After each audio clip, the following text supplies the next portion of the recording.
Elle éclaire ta vie, illumine tes nuits, le remède qui guérit, la clé du paradis.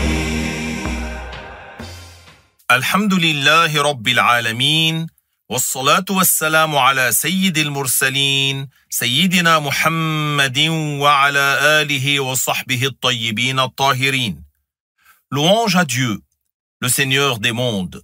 Que l'honneur et l'élévation en degrés soient accordés au maître des messagers, notre maître Muhammad sallallahu alayhi wa sallam, ainsi qu'à ses proches parents musulmans et à ses compagnons bons et purs. Chers auditeurs, chères auditrices, assalamu alaykum wa rahmatullahi wa barakatuh. Nous allons aborder aujourd'hui, incha'Allah, une question très importante du livret intitulé « La croyance des musulmans ». Cette question est la suivante. Quelle est la première des créatures? Je répète, quelle est la première des créatures? Il est important d'apprendre ces informations sur les créatures, car en réfléchissant sur les créatures, nous déduisons l'existence du Créateur. Donc, avant de parler de la première des créatures, expliquons comment on démontre très facilement qu'il y a un Créateur à ce monde. Pour cela, je vais rapporter un argument qui a été donné par l'imam Abu Hanifa. Une fois, notre maître Abu Hanifa, que Dieu l'agrée, avait eu un débat avec une personne qui nie l'existence de Dieu, un athée. Mais l'imam Abu Hanifa s'était rendu délibérément en retard au rendez-vous pour le débat. Il y avait des gens qui suivaient notre maître Abu Hanifa, donc parmi les musulmans, ils attendaient. Et il y avait ceux qui suivaient cet athée, qui attendaient aussi.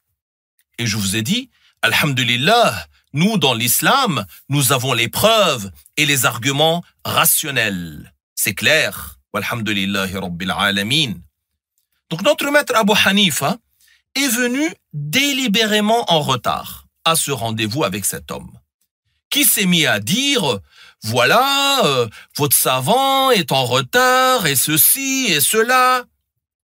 Lorsque l'imam Abu Hanifa, que Dieu l'agrée, arriva, il lui dit, si je te disais que lorsque j'ai voulu traverser le fleuve du Tigre, il y a un arbre qui s'est coupé tout seul en planches, qu'il est devenu une barque tout seul, que je suis monté dessus et qu'ainsi je suis venu à toi. J'attire votre attention que l'imam Abu Hanifa lui a dit quoi au début? Si je te disais. Et donc il n'a pas menti. Alors l'autre lui a dit, qu'est-ce que c'est cette parole-là? Un arbre qui se coupe tout seul, qui devient une barque tout seul. Regardez votre savant, il dit n'importe quoi. Alors Abu Hanifa lui a dit devant tout le monde, toi tu peux pas croire qu'un arbre s'est coupé tout seul. Alors comment peux-tu dire que ce monde n'a pas de créateur? En combien de temps le débat s'est terminé? En 1 minute. En 1 minute. C'est ainsi qu'est la preuve dans la religion. Grâce à Dieu, la raison est témoin de la véracité de notre religion. Et nous n'avons pas amené quelque chose qui contredit la raison saine. Donc en résumé, notre imam Abu Hanifa, en débattant avec les athées, il les avait laissés bouche bée. Nous aussi, il faut que nous apprenions les preuves de l'existence de Dieu. Nous commençons par confirmer que le monde existe et nous confirmons de cette manière l'existence de Dieu. Je détaille cette argumentation un tout petit peu. Nous confirmons d'abord l'existence de ce monde et que ce monde change. Il a donc besoin de qui le fait changer, de qui le fait exister. Ce monde a donc un créateur. Et le créateur du monde n'a aucune ressemblance avec le monde. Sinon, comment en serait-il le créateur?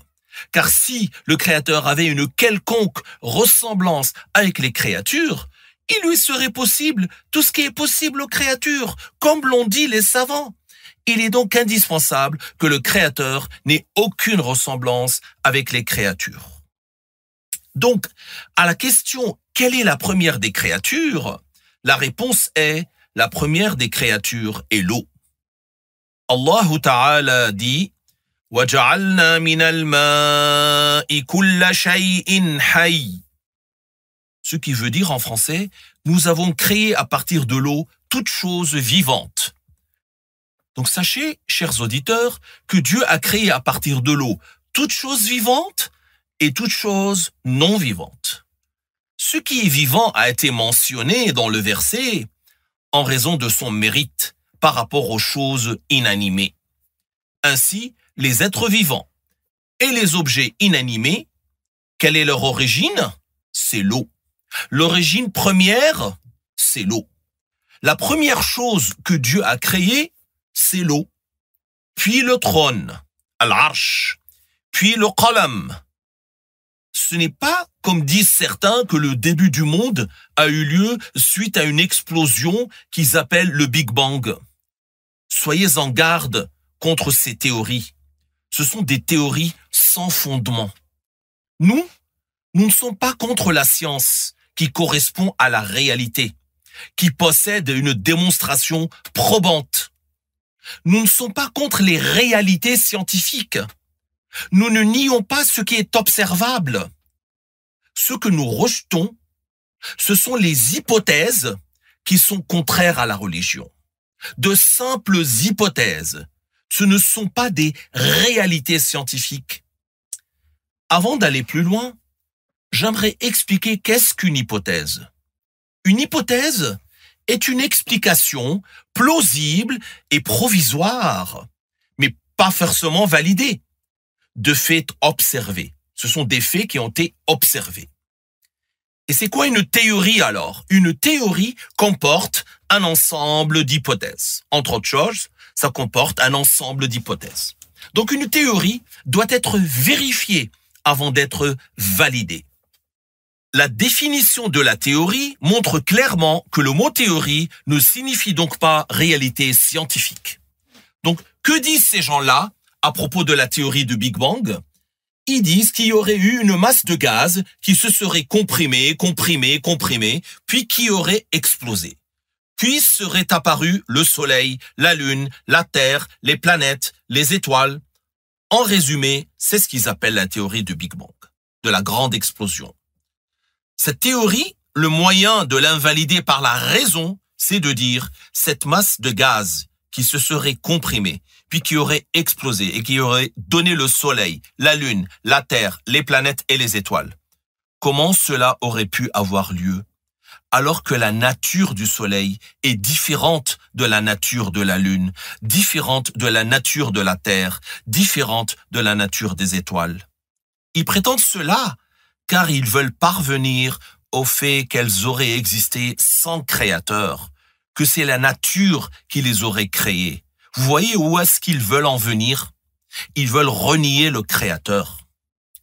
Prenons un autre exemple.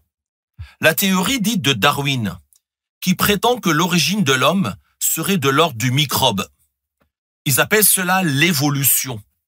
Ils disent qu'il y avait une sorte de bactérie qui se serait ensuite transformée en poisson sans nageoires, puis en poisson avec des nageoires, dans cet ordre-là. Puis en quelque chose de semblable à un crocodile, puis semblable à un singe qui grimpe aux arbres et en redescend. Par la suite, ils se seraient redressés, étape après étape, pour devenir, d'après leurs prétentions, un être humain ancien. Ils l'enseignent dans les écoles. Parmi les auteurs de cette théorie, qui l'ont défendue pendant des années, il y a cet homme, Darwin, qui est mort. Mais quelqu'un d'autre l'avait précédé, Quelqu'un d'autre l'avait déjà énoncé avant lui. Darwin n'était pas le premier, mais cette théorie s'est fait connaître par lui. C'est lui qui l'a développée. Sachez que même les défenseurs de cette théorie disent qu'il reste des points de discussion, des imprécisions, des compléments à apporter. Ils disent qu'il y a des chaînons manquants. C'est-à-dire qu'entre le poisson et le crocodile, qu'y avait-il? Ils n'en savent rien. Par exemple, entre le crocodile et le singe, qu'y avait-il? Ils ne savent pas non plus. Comment appellent-ils cela, eux? Des chaînons manquants.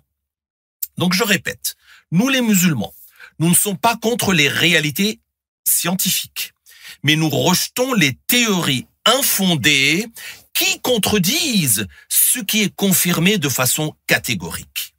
Et le Coran nous est parvenu par la voie de tawatur. Et je vous rappelle que le tawatur signifie que le Coran nous a été rapporté par un grand nombre de personnes qui rapportent d'un grand nombre de personnes. Et ainsi, cela remonte jusqu'à un grand nombre de personnes, de compagnons, qui l'ont entendu du prophète.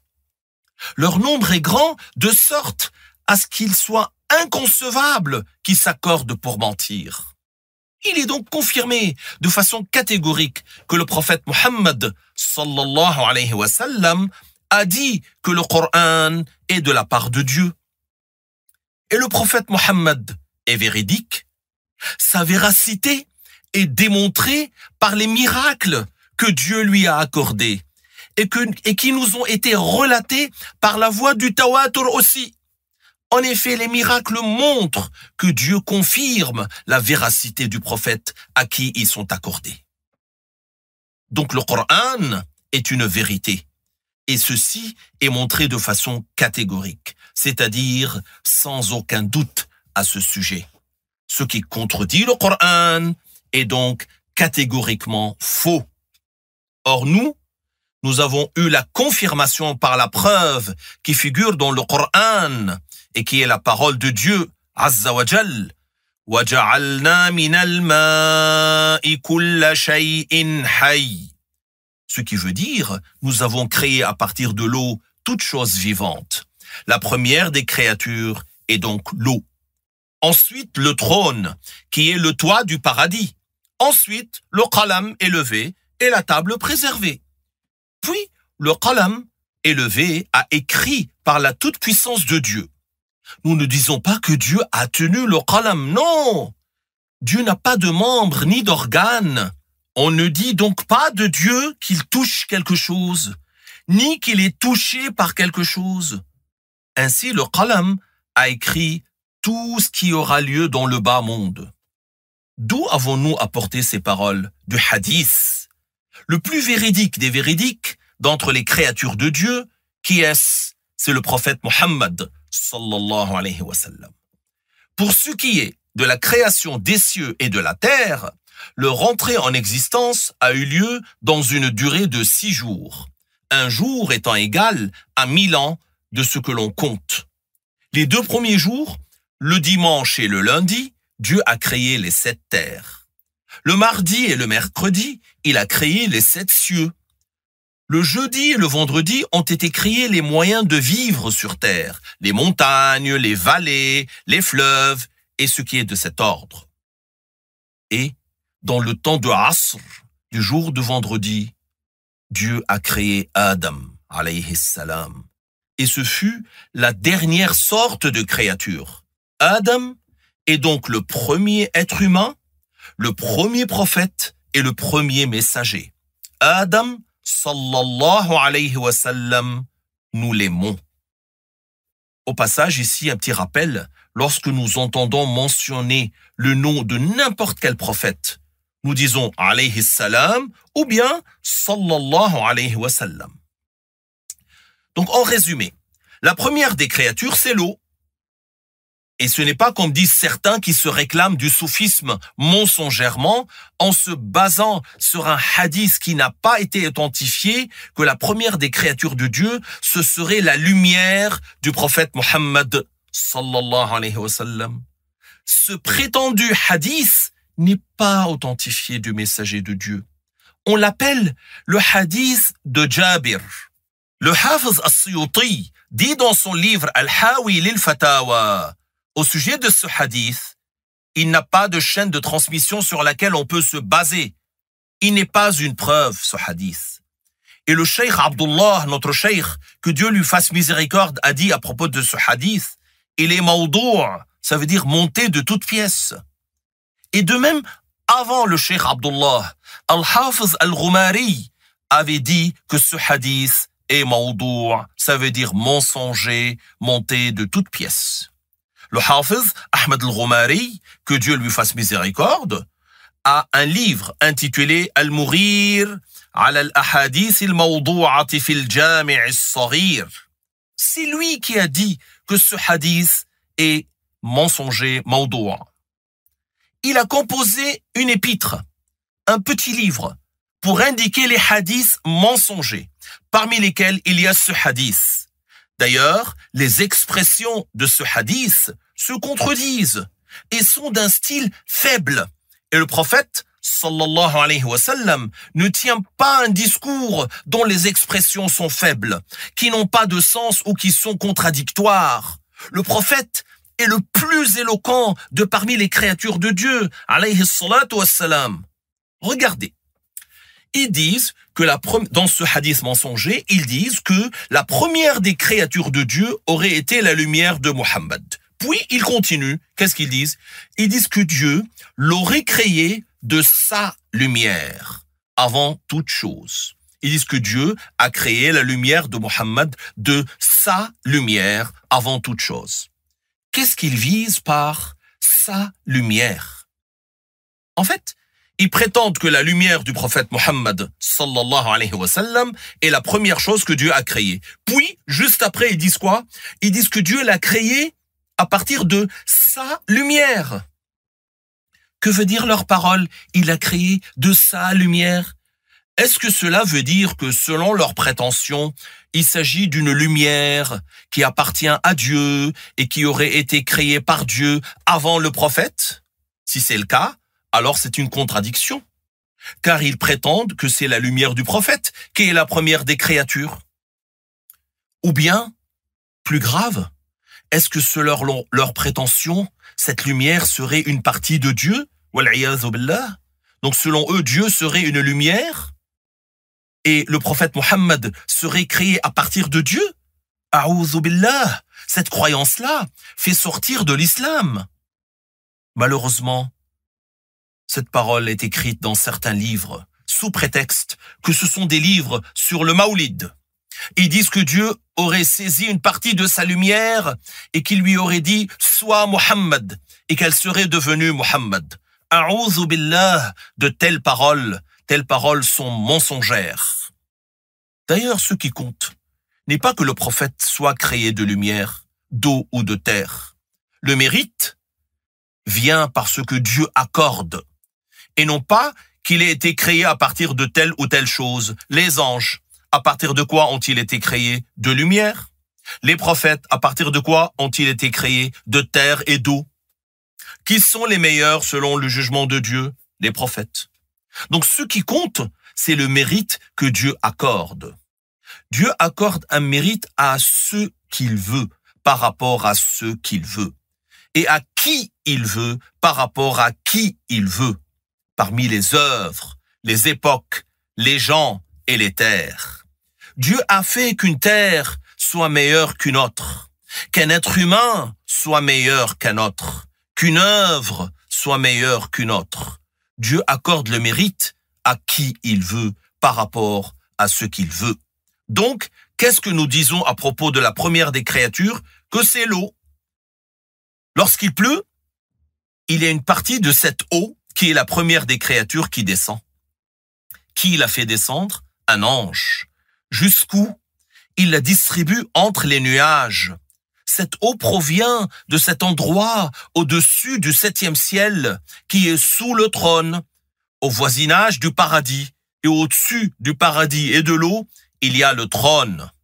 Il y a une quantité de cette eau-là qui est répartie entre les nuages, puis qui descend sous forme de pluie et qui est répartie sur terre. Qui est chargé de cette répartition? L'ange Mikaïl. Cet ange répartit cette eau sur terre, sur ordre de Dieu.